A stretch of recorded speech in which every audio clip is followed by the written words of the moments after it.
Hi, everyone. Welcome back to Mama Genius Hub podcast. Again, we have another wonderful guest in store for you. Jessica is going to come on here and tell us about how we should help our teens navigate their social world. And let's just be honest, it's so different from when we were doing it. They got the phones in front of them. They got all the things they need to navigate between, just so much more just right in front of them. And so how do we help support that? Jessica's going to give us some ideas on that. So let's go ahead and get started. Welcome to Mama Genius Hub podcast, where we support moms with big dreams, from entrepreneurship to personal aspirations. I'm your host, Michelle Kaiser, and I'm here to help you unlock your potential in all areas of life.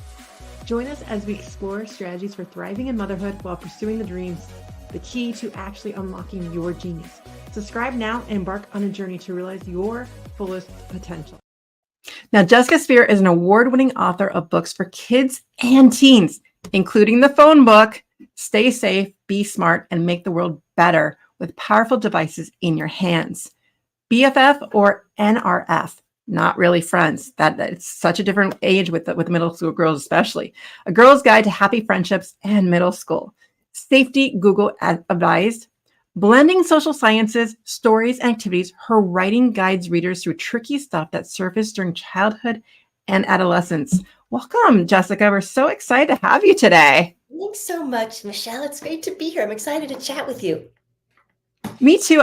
Your topic was just one that spoke to my heart, especially as I have a 14-year-old and an 11-year-old, and just they're getting the phones, navigating all of that. I was like, we need some perspective on just how to do it, because we grow up with it, but also just things are ever evolving. And just the more we can be open-minded on how to support them. So I just want to jump right in. What is your why for even wanting to work with teens or kids or even talk about this subject? Good question. I just love that age. I love adolescence because so much is happening. Their bodies are changing, their brains are changing, their social world is changing, how they feel about themselves is changing. So I just love to put out tools for this age group to use. And so my books tend to, like, the group that tends to read my books the most is like 8 to maybe 13. And that is a time of life that there is a ton of change, this early adolescence period. So I just love this age because there's so much opportunity and growth happening there. So I love to study it. I love to work with kids in that age range, and then write books for them as well. I love that so much. And I truly think people are really, like, when they find their genius and really hone into it, because I'll say I taught middle school English for one semester. We also knew we were moving and stuff, but it was like a very trying period I was also pregnant at the time, but I just, for me, it wasn't quite the fix. I kind of like high school or elementary a little bit better, but like, I love people who want to take on this age. And that's why I wanted you on this podcast, because I want to draw out your knowledge and your wisdom to how to maneuver, especially since you love it so much. And I want to release some of the ideas that we label age groups, like, like how hard the teens are and stuff. I want to make it that we're enjoying our kids in every phase of their lives. And so bringing experts like you who can bring that joy back out and how we make those relationships stronger with our kids. And so thank you so much I just want to say thank you again for coming on here, and just want to kind of jump into that joy of it all. Cause I know we were talking about the social aspects of what the teens are navigating. And so how do we help them navigate that without being those helicopter parents? Yeah. And what I found first is helpful to parents is to what's really going on developmentally for our kids, because once we know that, we might freak out just a little bit less. So there tends to be a lot of transition and change during this phase, which might start, maybe 10 or 11 and go all the way through, the teen years.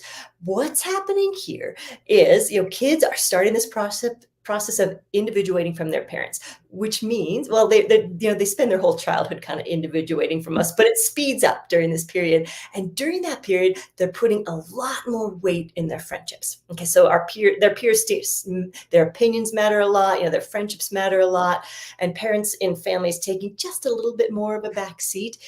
At the same time, they're really starting to explore their own identity. Like, who am I? Who are my friends? What do I like? And, they might even, as we've seen kids start to try on some different personalities, try on some different styles. So that also helps their friendships have a lot of fluctuation too. They might try what it's like to be with a different group, or they might feel like a friendship isn't a fit anymore. So that's happening.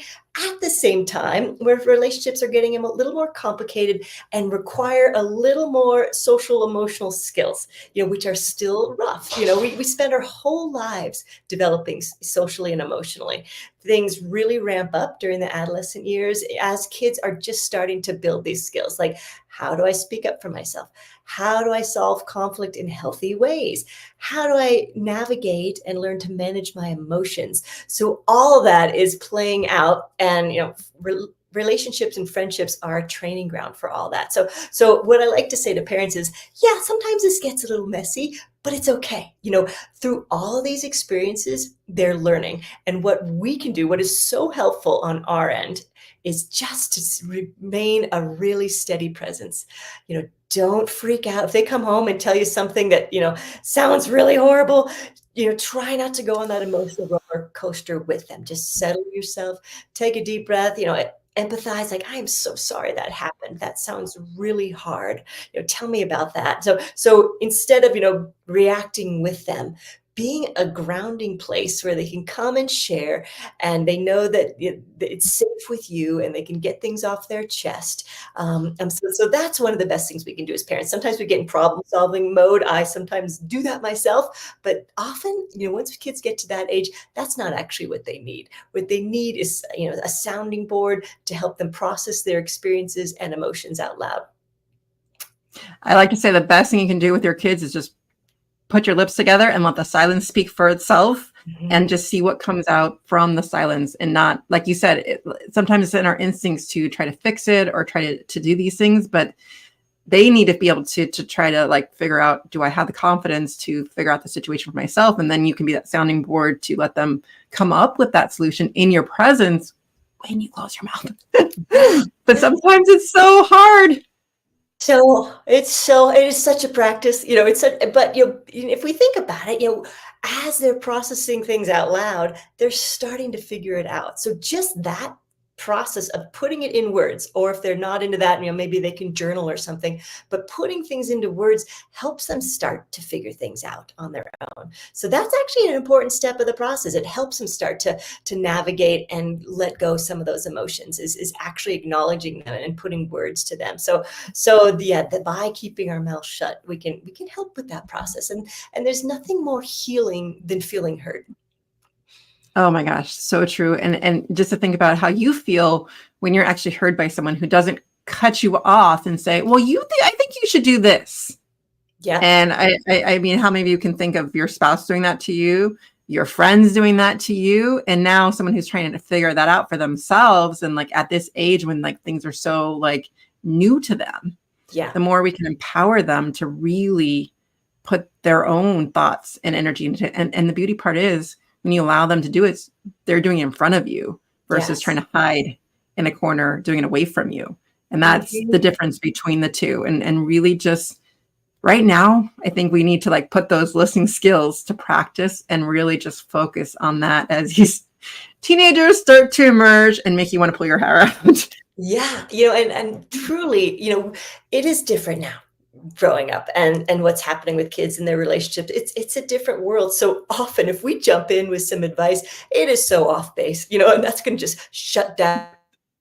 So things are more complicated, we don't really get it. So often our advice is just sounds silly to them. Like, that's not even possible, Mom. That's such a bad idea, Mom. Exactly. So we'll be back in one moment. We're going to come back and we're going to talk a little bit about the cell phone, because she's got some ideas for us on that too. Attention mompreneurs. Do you feel like you're constantly juggling the responsibilities without a moment to yourself? It's time to pause and reflect with our Mama Genius quiz. Tailored for busy mamas like you, this quiz will help you identify what's blocking your path and inspire you to harness your unique strengths, transform how you manage life and business, find your rhythm, and ignite your joy.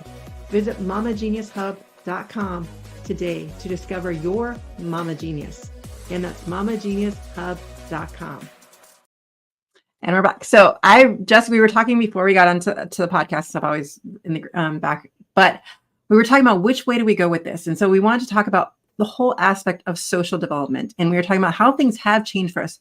I mean, we have these little devices in our hands, but now they're getting them. And I mean, think about the fact of how powerful they are and how much information is just in overload, and how to even navigate that while all these body changes are happening, and trying to figure out who you are. And you just have information overload. I mean, we didn't have any of that. We had our little encyclopedias in the back room, right? That we had to go figure out, like, maybe the information might be in there. Let me go find the library card and like figure out if I can go get a book on it. But now everything's at their fingertips. So I want to, how do we navigate that as well, in terms of really giving them a chance to navigate the phone by themselves? But where does that come into play with that social aspect too? Because now we got texting, we got cyberbullying, and all of the stuff that comes with this little device. Yes. Yeah, and it's a big, and so I wrote this book. I'm just grabbing it. So I wrote this book during the pandemic. It's called The Phone Book. Stay safe, be smart, and make the world better with the powerful device in your hand. And I wrote that kind of seeing what was happening. We were already on this trajectory as a world that, kids were getting devices earlier and earlier.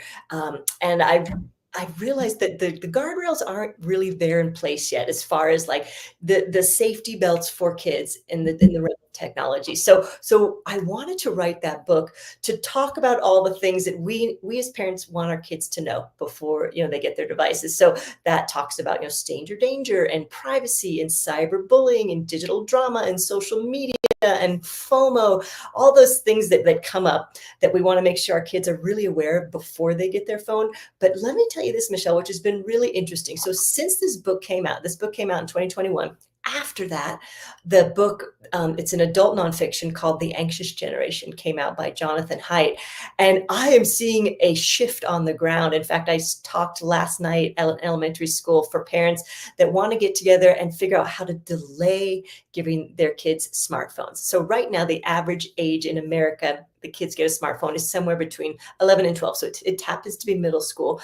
Given the research and the way that Jonathan Haidt put that research in that book, The Anxious Generation, a lot of parents are saying, whoa, wait, let's delay this a little bit. It doesn't mean we can't give our middle schoolers some sort of communication device. It might just not be a smartphone. So something that might be more simple, that has just calling and texting, and then wait till maybe high school to give the fully connected smartphone where they're actually accessing social media. So I'm starting to see that shift. I'm starting to see more and more schools pulling phones out, even at the high school level. So I'm only bringing that up because it's, that wasn't the case when this book came out.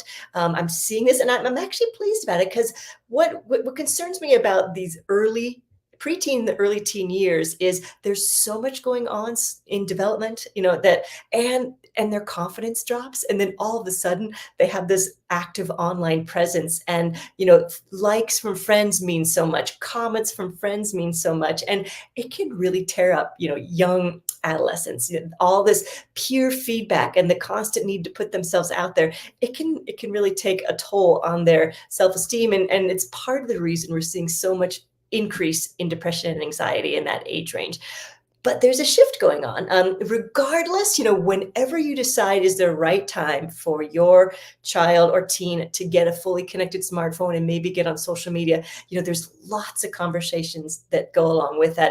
And I encourage parents to start those way early. Like you started, even when they were in preschool or elementary school, lots of conversations about these devices and how to stay safe and use them in positive ways, because they are amazing tools and there's so many positives.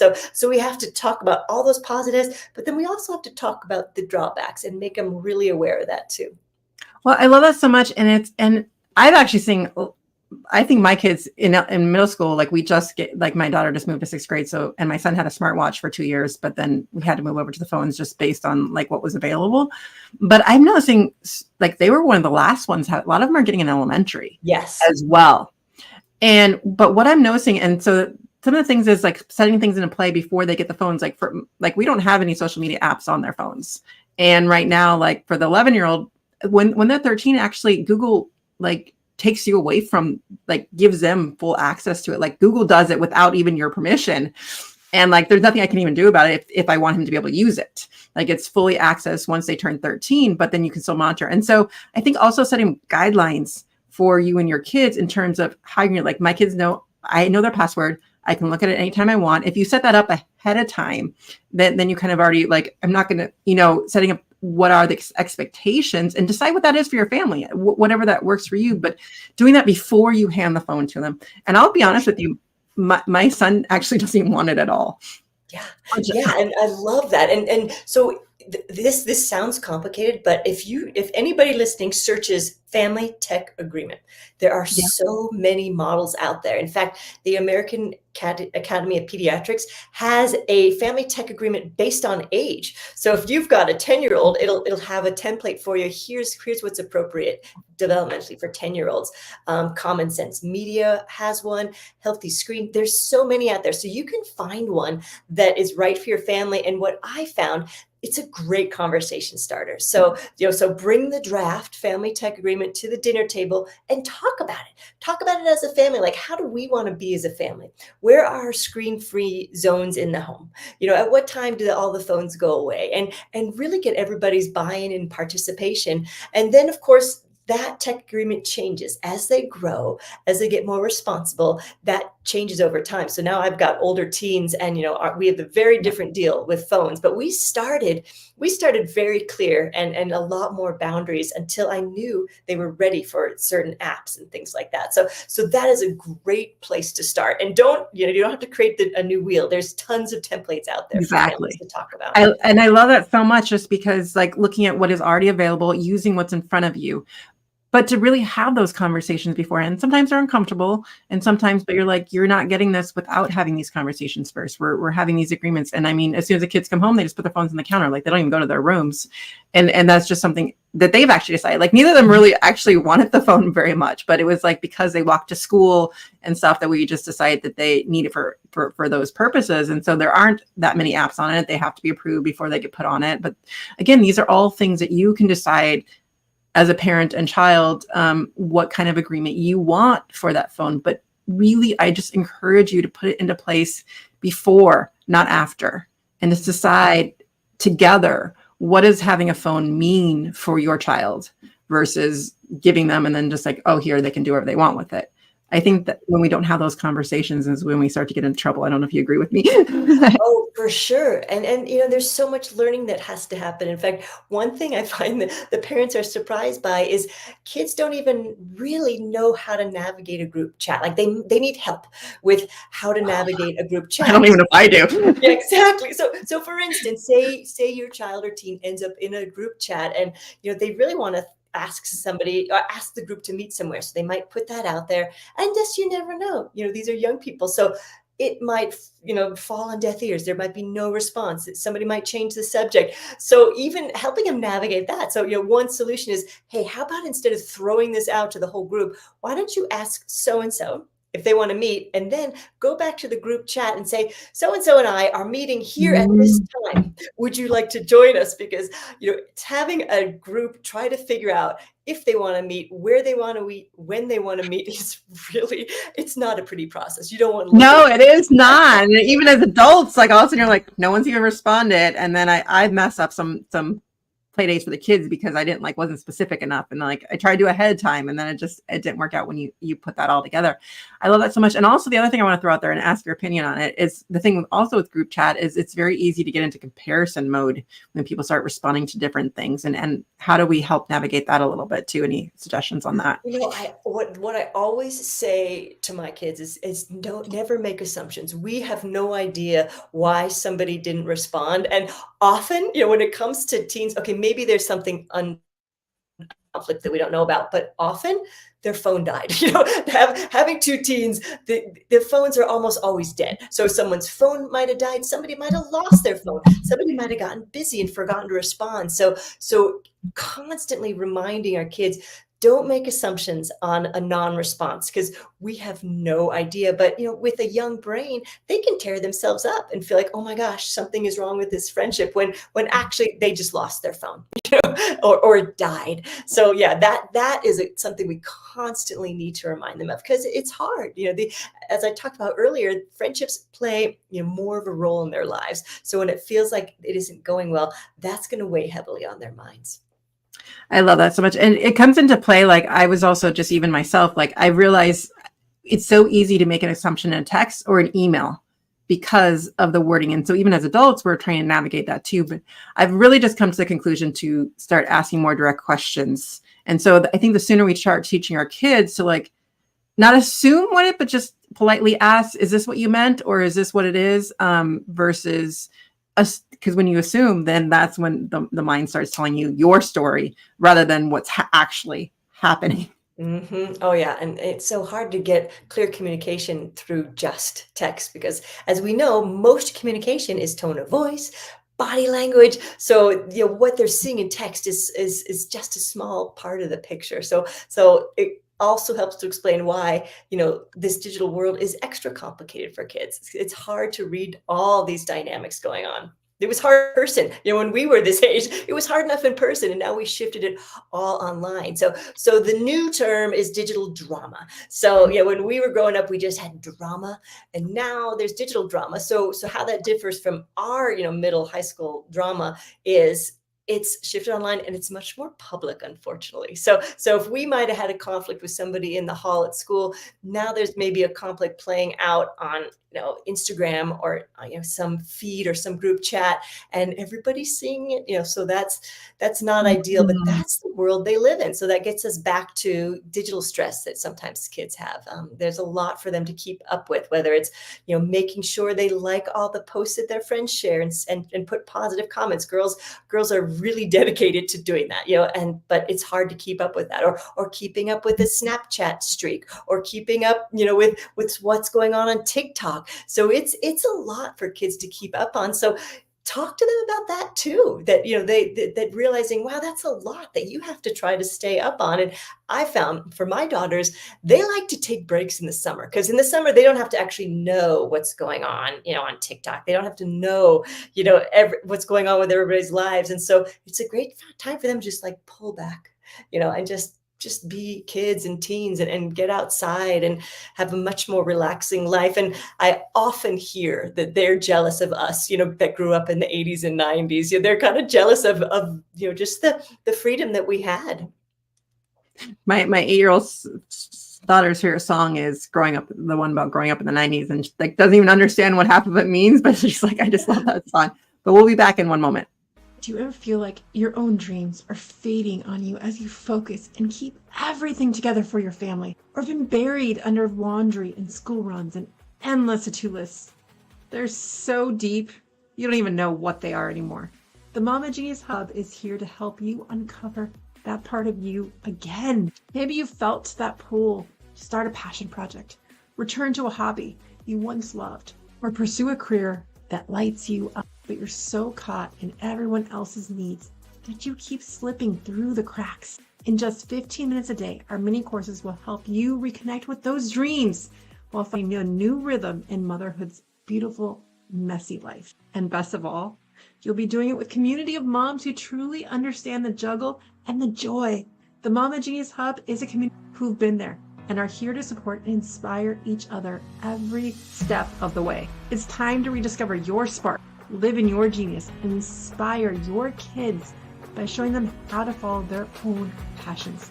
Join the Mama Genius Hub today and start creating space for you again without guilt and doing it solo. Come to www.connectingmamas.com for more details. And we're back. So we kind of want to jump into our final question, since we're running out of time a little bit, of what do you think is one of the misconceptions about motherhood that holds many moms back from truly stepping into their own genius? I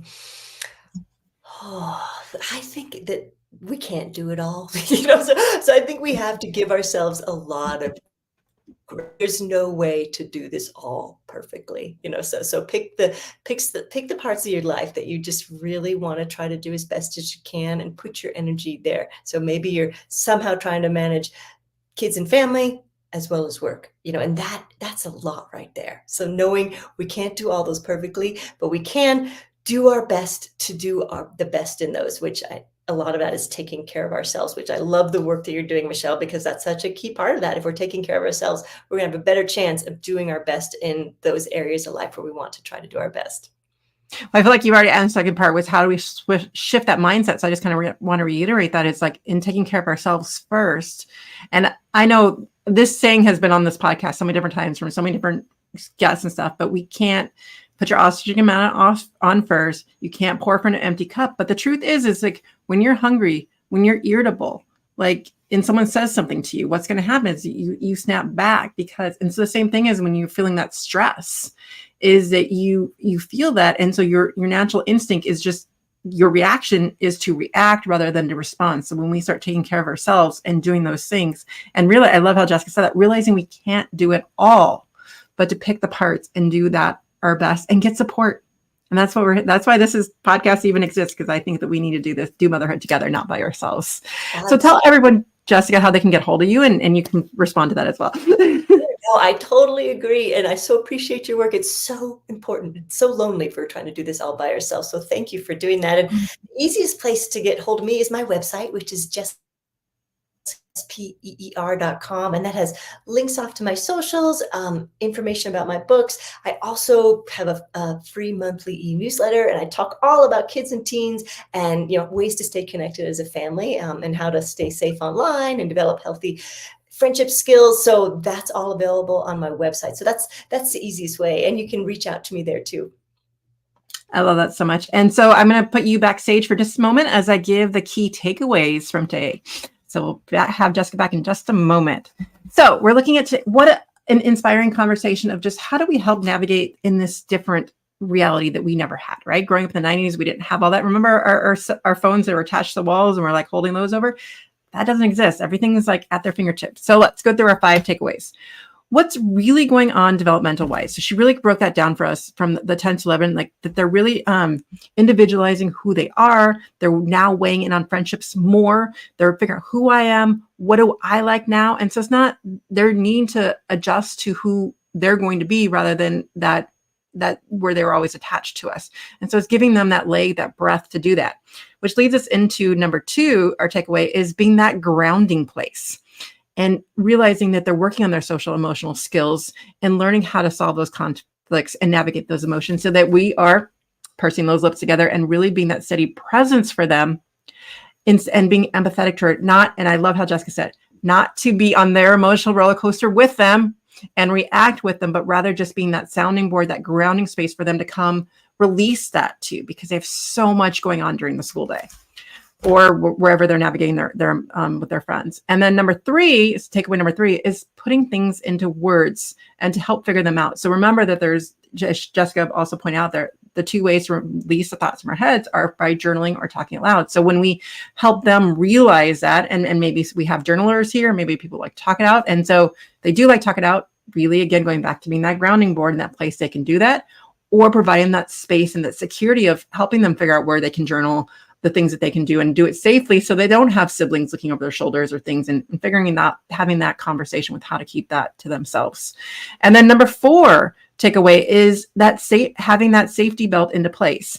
So in terms of the phone and having those conversations, as she was talking about in the book, The Phone Book, and how we can navigate all those different things, but really that we can have those agreements with our kids before giving them that phone. And again, she just said, go look family tech agreement across the internet, find the one that fits for your age group, and giving you ideas on how to even navigate that conversation. What are the talking points you need to have? But again, we're just suggesting that before you give a phone, that you've had those conversations and those agreements are in place before, not after, because it's hard to take those things back once it's already out there, but to really navigate that. And then that leads us into number 5, especially as we're talking about the social aspects of group conversations of everything, is not to make assumptions. We as adults do it all the time too, but really it's trying to be that role model and to let them start asking more direct questions, but teaching that early on, that rather than assume someone's not responding, like she said, their phone might have died, but we don't know unless we ask, and we don't let those stories start in our heads. And so the more we help them navigate that as we're navigating it ourselves, the more we can have these conversations. So let me know what I missed. That was a great summary. No, I love that. Good job. That was absolutely perfect. Thank you for summarizing all that. Well, I think it's just so important to reiterate everything that came out, because our brains are going like that back and forth all the time. And the more we start to practice that skill of really putting those into place as we're listening to something and listening the thing. And I'm all about implementing. because like from the takeaways, take one that really spoke to you, listen to your gut, and like implement that today. And the more, otherwise it's just potential knowledge. Jessica Yep. gave you so many great ideas today. Like just take one from today and start implementing that one. But let's hear your final takeaway for us today. If I have a preteen, I think a family tech agreement is a perfect thing to do. If all this sounds like way too much, start there. Start with a family conversation, that's starting off many conversations, but with that. Okay, so if you're there, that's what I recommend. And if you have an older teen, then I suggest that response, that really grounded, presence, listening response is great for all age, but especially older teens. So if you're like, oh, that's way too much information, those would be where I would start. And hopefully, I love that too. And just pick your own starting place. Again, whatever has spoken to your heart during this, just take that one thing that because it's your intuition that matters. You know what's going to work for your family, for your kids. And so thank you, Jessica, so much for joining us today. It's been such a pleasure to have you on here as we navigate those social teens, because it is a tough subject, but it can be fun if we start doing it together, helping each other, supporting each other. And my goal is that we enjoy all the years we have with our kids, no matter the stages. So thank you, Jessica, for helping us navigate that today so we can have more joy with those teenage kids and have those conversations so they're more open to having those conversations with us. Thanks for having me, Michelle. Great to meet you. And thank you to all the listeners for all the stuff you're doing. It's being a parent is an incredibly important job. So go easy on yourself, give yourself lots of grace. You've got a really important job. So yeah, thanks so much for having me. And we'll see you in the next episode. Thank you for joining us in today's episode of the Mama Genius Hub podcast. If you found value in our conversation, please share this episode with another mama who might benefit. Sharing helps us build a supportive community and reach out to more mamas like you. After all, it's more fun when we do motherhood together. Until next time, stay motivated and continue to pursue your dreams as you shine in your genius.